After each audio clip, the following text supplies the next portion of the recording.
Assalamualaikum warahmatullahi wabarakatuh. Selamat pagi, sahabat-sahabat semuanya. Apa kabar? Salam Corona. Salam Corona. Sampai ketemu lagi dengan Mangge Fatu di pagi hari ini. Ya, bagaimana? Kalian sudah makan sahur?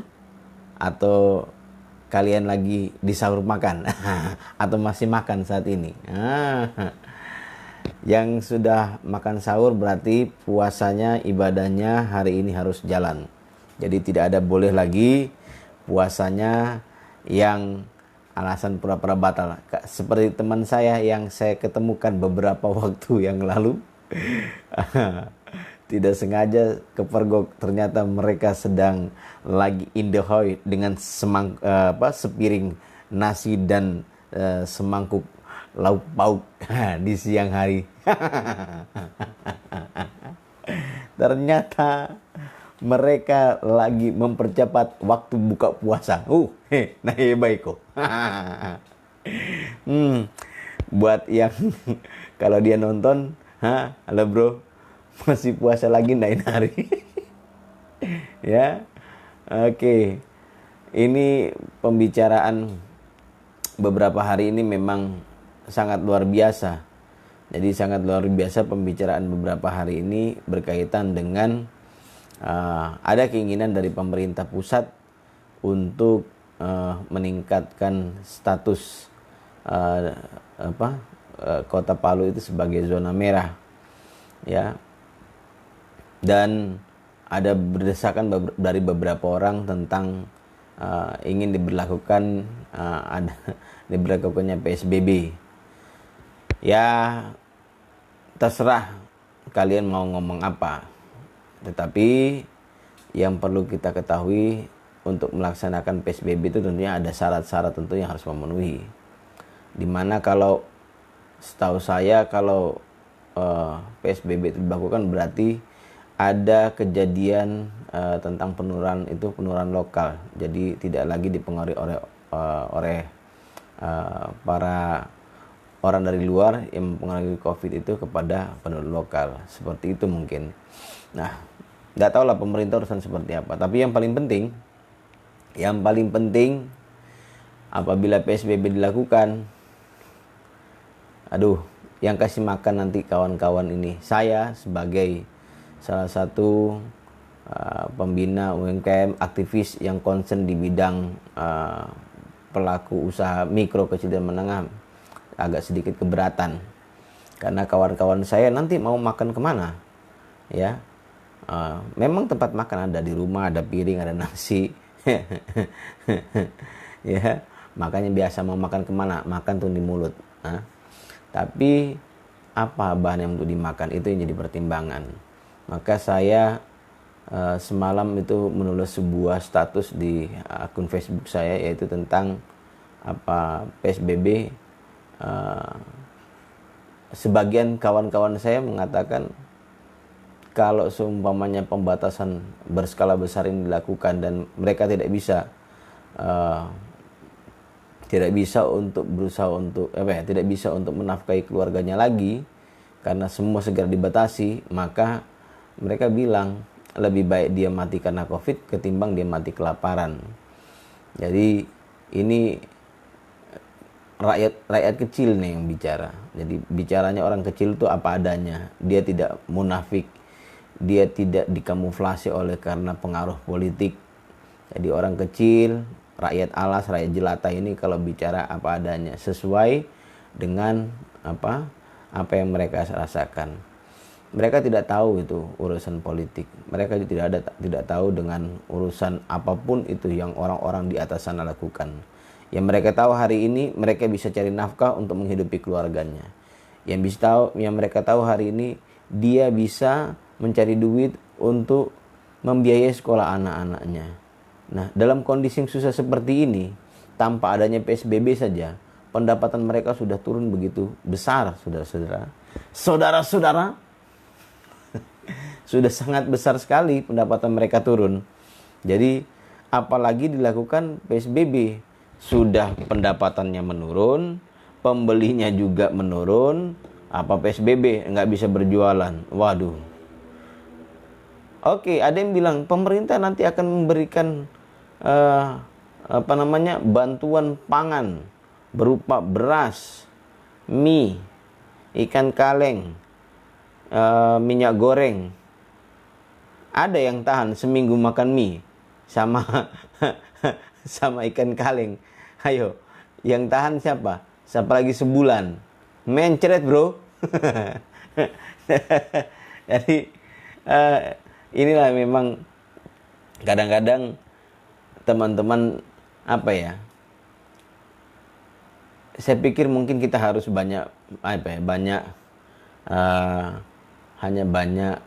coba untuk menyelami perasaan orang lain.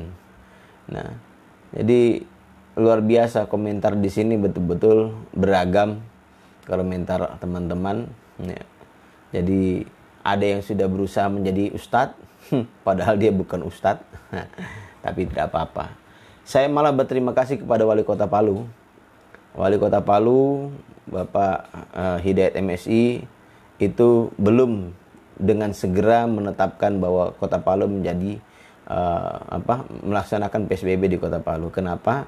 Karena banyak pertimbangan yang memang harus dipikirkan oleh kepala daerah.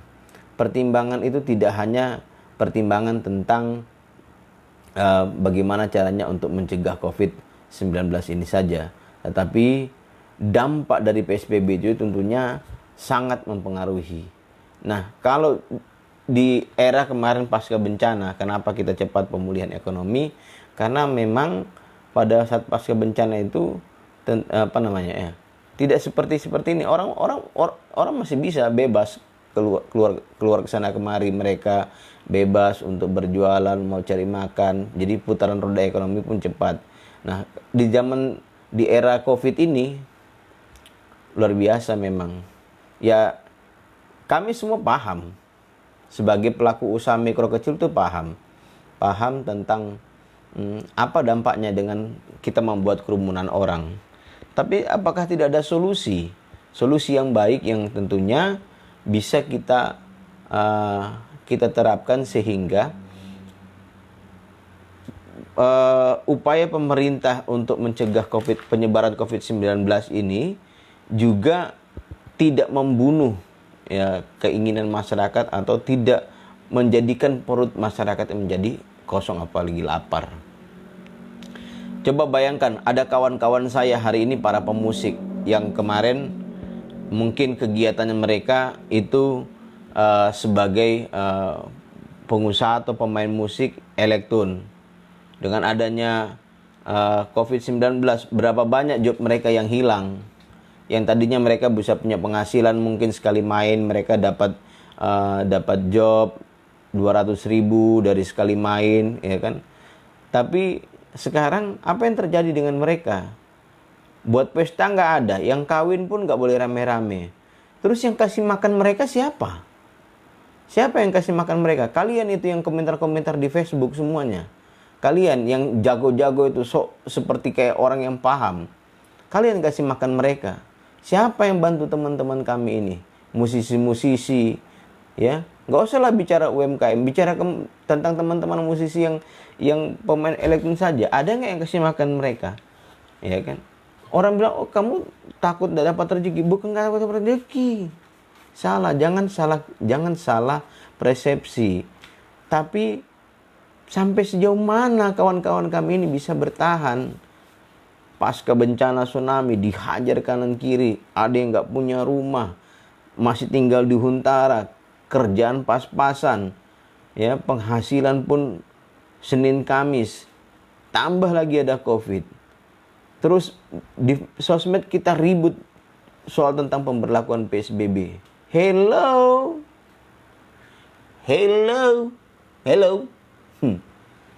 Jadi kawan-kawan saya, kami menghargai semua pendapat orang bahwa, dan saya sepakat dengan kalian bahwa kita secara bersama-sama itu berupaya untuk mencegah itu.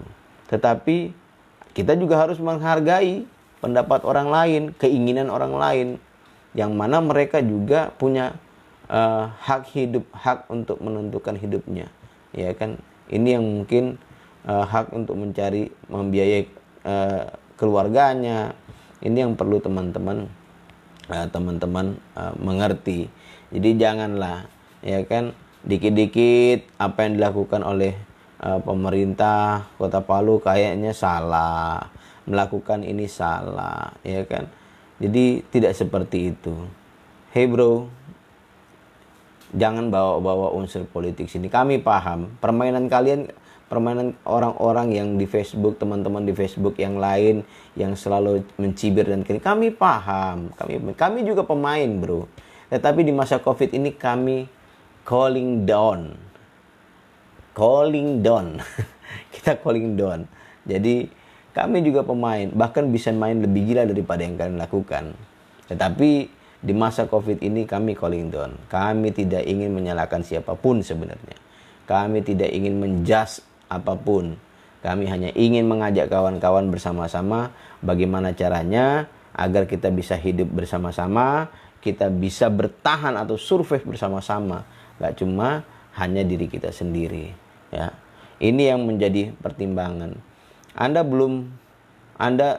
mungkin tidak merasakan, hampir setiap hari kawan-kawan saya ada yang datang dengan menangis, ada yang bawa anak minta beras 1 liter aja, Pak.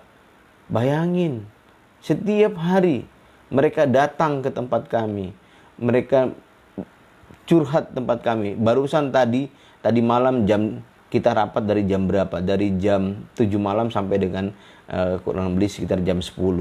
Kami meeting dengan teman-teman. Mereka datang hujan-hujan mereka datang, dan anak kecilnya basah kuyup. Datang, Pak, bagaimana nasib kami, Pak? Siapa yang memperhatikan kami? Kalau sempaunya ini terjadi, sedangkan kondisi seperti ini sudah parah. Bagaimana jika terjadi PSBB? Apa yang harus kami lakukan, Pak? Ada nggak yang bisa jawab? Kalian mau kasih makan? Kalian mau tanggung jawab? Kalian mau kasih makan mereka? Kalau kalian tidak mampu untuk kasih makan mereka, mencarikan solusi untuk mereka, jangan bicara banyak. Gak usah bicara banyak. Ada ribuan teman-teman pelaku PKL, teman-teman UMKM, mikro kecil menengah, yang menggantung hidupnya dari usaha mereka. Seharusnya kita bantu, ajari mereka gimana caranya mereka bisa safe dalam berjualan, dalam berdagang, sehingga perutnya bisa terisi, ya kan? Kesehatannya juga dijaga. Ini yang perlu kita lakukan bersama-sama. Ya, dibuat regulasi, bukan malah dipangkas, dikebiri kawan-kawan kita. Ya. Jadi ini yang kadang-kadang kalau mungkin pengusaha-pengusaha besar punya modal-modal besar, sudahlah, kami mengerti. Tapi kalau mereka yang kecil-kecil ini kasihan, yang cari makan hari ini hanya untuk cari uang hari ini, cari nafkah hari ini, hanya untuk makan hari ini. Bro, masih banyak warga kita seperti itu. Dia mencari duit hari ini untuk makan hari ini. Anda mungkin cari duit hari ini, makan setahun pun aman. Tapi nggak sama, nggak semua seperti kawan-kawan saya. Ini mungkin harus kita pahami. Ayolah. Jadi jangan saling menyerang dalam kondisi seperti ini. Coba beri kami solusi. Kalau kalian punya solusi, tidak usah bicara di medsos, datang ke tempat saya besok, kasih kami solusi. Bagaimana kami juga bisa tetap untuk bersama-sama kalian untuk berjuang melawan COVID, tetapi kami juga mendapat kesempatan untuk bisa ngisi perut kami bersama keluarga-keluarga kami. Ya kan? Teman-teman saya juga mesti melakukan itu. Kasih kami solusi. Jangan cuma ngomong di Facebook aja, ngomong di sosmed aja. Nah, dia bugaumu. Kalau banyak cerita, jangan cuma ngomong di sosmed. Kasih kami solusi. Apa solusinya Anda? Saya tunggu besok. Kalau ada yang solusi, mana? Bawa solusi, telepon saya. Kalian gak ngerasain. Pedih ini perasaan ini. Pedih.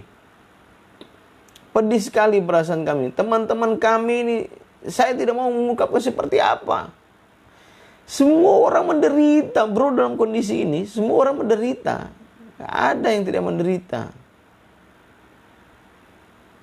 Cobalah Bantu pemerintah, kuatkan pemerintah. Bagaimana caranya pemerintah itu, dia pasti pikirkan kita rakyat, insya Allah lah. Hari ini kalau pemerintah Kota Palu belum menetapkan bahwa Kota Palu sebagai wilayah PSBB, ya teman-teman ayo dukung gimana caranya sama-sama kita hidup.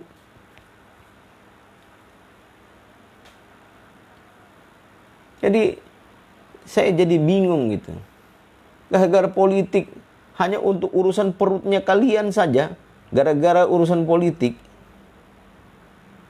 kalian tega untuk mau mengorbankan saudara-saudara kalian yang lain. Yang satu lagi bicara soal masjid ditutup, satu kenapa pasar nggak ditutup. Padahal sebelum ada corona belum tentu juga ke masjid. Kalian tahu nggak grafik sekarang pertumbuhan tentang orang yang positif seperti apa? Makanya banyak baca bro. Terima kenyataan bahwa ada dampak positif yang sudah dilakukan oleh pemerintah, baik pemerintah kota dan provinsi. Harus kita akui itu kinerja mereka. Ya kan? Sudahlah, nggak usahlah bikin spleteran bikin isu di luar sana tentang A, B, C dan terlalu banyak cerita. Mari kita pikirkan diri kita, ya, bagaimana diri kita ini bisa lebih baik di bulan puasa ini, ya kan? Pikirkan keluarga kita, bagaimana keluarga kita juga lebih baik di bulan puasa ini. Pikirkan orang-orang di sekitar kita, bagaimana di sekitar kita mereka juga lebih baik di bulan puasa ini. Sama-sama kita hidup, sama-sama kita sehat, ya, sama-sama kita bahagia. Stres bro, asli saya stres. Banyak kawan-kawan kami yang hari ini betul-betul kan menggantungkan hidupnya dari usahanya. Anda enggak kasihan tuh. Kalau warung-warung besar, ya, kafe-kafe besar, rumah-rumah makan besar, sudahlah, mereka cari sebulan bisa makan setahun. Tapi yang kasihan karyawannya, di PHK, dirumahkan. Kalian yang kasih makan. Bagaimana dengan teman-teman saya yang hanya jualan jagung bakar? Ya. Kawan-kawan saya yang hanya jualan pop ice. Dapat hari ini, kamu tahu nggak berapa penghasilan mereka setelah COVID ini? Ada yang sehari cuma penghasilan 20.000. Ya, belum lagi bayar listrik, bayar uang kebersihan. Dapat 20.000 keluar 15.000. Matamu itu. Dapat 70.000 keluar 15.000. Berapa yang mau dipakai makan bro? Jualan dari jam 2 siang sampai malam. Dari jam 2 siang sampai malam mereka jualan. Kamu yang kasih makan. Mereka teriak-teriak, penghasilan hari ini Pak luar biasa Pak, saya cuma dapat 25.000 Pak, saya harus bayar lagi uang sewa lampu, saya harus bayar uang kebersihan, uang keamanan. Gak kasihan kalian? Kendati hujan-hujan hanya pengen curhat, pengen cari solusi, anaknya dibawa semua, motor satu udah bannya udah yang di depan ke kanan, yang di belakang ke kiri. Bonceng anak 4 orang, perempuan lagi bro, ibu-ibu. Tak tega kalian bicara seenaknya jadi medsos. Nenek moyangmu yang kasih makan kita. Jauh sok-sok pintar lah di medsos itu. Kayak kamu yang paling tahu segala-galanya. Kasihan Pak. Ina-ina yang di pasar hari ini berjualan lombok, jauh-jauh dari gunung hanya bawa lombok 1 bingga. Kau tahu tidak 1 bingga itu? Satu tempat begini kecil. Bingga kecil. Dari gunung sana hanya untuk mendapatkan duit supaya dia bisa nafkahi keluarganya. Kalau sampai mereka tidak bisa berusaha, siapa yang kasih makan mereka? Kalian mau bilang Tuhan yang kasih makan? Ya dari dulu memang Tuhan yang kasih rezeki kita. Ya kan? Tapi kan harus dicari bro. Minta sama siapa? Sama kamu. Itu yang harus kita pikirkan. Kamu udah bayangkan itu kawan-kawan kita seperti itu. Berapa banyak orang menggantungkan hidup dari berjualan di kota Palu ini. Palu ini kota jasa, bro. Bukan kota tambang. Bukan kota pertanian. Kalian seperti gitu. Coba kalian ngomong sama orang-orang kami. Ya, besok saya kumpulin kalau mau. Coba kalian ngomong. Bisa-bisa nanti lagi blender pop es dilemparin sama blendernya. Jangan, bro. Ayolah.